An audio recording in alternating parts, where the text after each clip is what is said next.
आज हम दूसरा मौज़ा देखेंगे। जब एक शख्स को लाया गया और वो शख्स जो है वो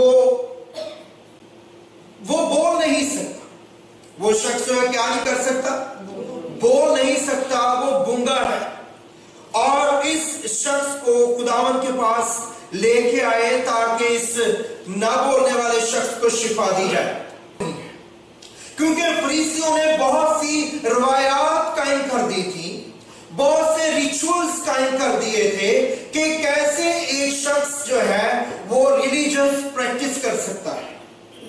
और उन्होंने देखा कि यीशु इन चीजों को कंडेम कर रहा है।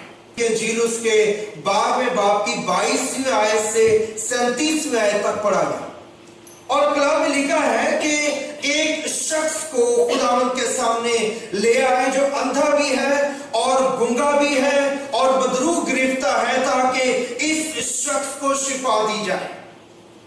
और याद रखिए कि जो यहूदी टीचर्स हैं, यहूदी टीचर्स के फॉलोअर्स जो थे, उनको जो कच दिले हैं, कहो हिम्मत बांधो, मत डरो, देखो तुम्हारा खुदा सजा और जजा लिए आता है। हाँ, खुदा ही आएगा और तुमको बचाएगा।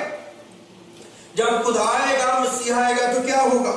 उस वक्त अंधों की आंखें वाकी जाएंगी, यानी खोली जाएंगी, और बहरों के कान खोले जाएंगे, बहरों के कान खोले जाएंगे। तब लंगड़े हिरन की माने चौकड़ियां भरेंगे, यानी छलांगे लगाएंगे, और गूंगे की जुबान गाएगी, क्योंकि बियाबान में पानी और दश्त में नदियां फूट निकलेंगी। कलाम में क्या लिखा? जब मसीहा आएगा तो गूंगे की जुबान, गूंगा बोलने लगेगा। वो जो बोल नहीं सकता, जिसके अंदर ये ताकत नहीं है कि वो बोल सके, चाहे वो जिस्मानी बीमारी है या बदरू की वजह से है, गूंगे की जुबान गाने लगेगी। और जब यहूदी लोग जो है, जब वो जाते और वो बताते कि एक शख्स आया था जिसको शिफा की जरूरत है, और उस शख्स की प्रॉब्लम ये थी कि वो बोल नहीं सकता, इसलिए हम उसे शिफा नहीं दे सके, तो यहूदी टीचर जो है उन्होंने कहा कि इसको आप शिफा नहीं दे सकते,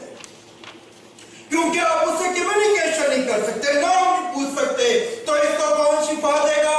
यहूदी रब्बियों ने कहा इसको मसीहा शिफा देगा।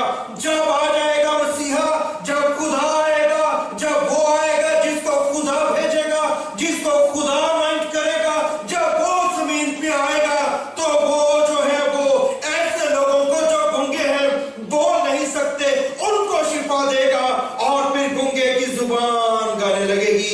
इससे पहले आज तक कभी किसी शख्स ने, किसी नबी, पैगंबर, वली, किसी शख्स ने कभी किसी गूंगे को पूरे पुराने नाम और मसीह तक शिफा नहीं दी, और ये बात उनके लिए मुआयना की।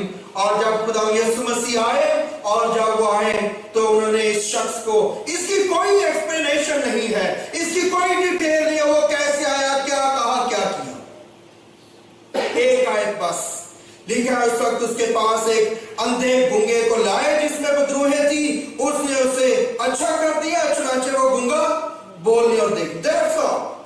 Only one verse explained कि वो उसको लाए हैं और वो ये काम करने लगा है। He was healed. क्योंकि फोकस जो है वो इस पे नहीं है कि वो अंधा गूंगा जो है वो क्या कर रहा है, क्या कह रहा है, क्या पूछ रहा है, क्या बता रहा है। फोकस इस पे है कि आने वाला शख्स, शिफा देने वाला शख्स, जिसको आप यीशु नासरी के नाम से जानते हैं, नासरत का रहने वाला यीशु जो है, वो ही मसीहा है, वो ही मसीह है, वो ही चुना हुआ है। He is the anointed one, जिसका यहूदी इंतजार कर रहे हैं। इसलिए इस पे फोकस नहीं है कि ये कौन है और इसने क्या कहा और इसने क्या किया।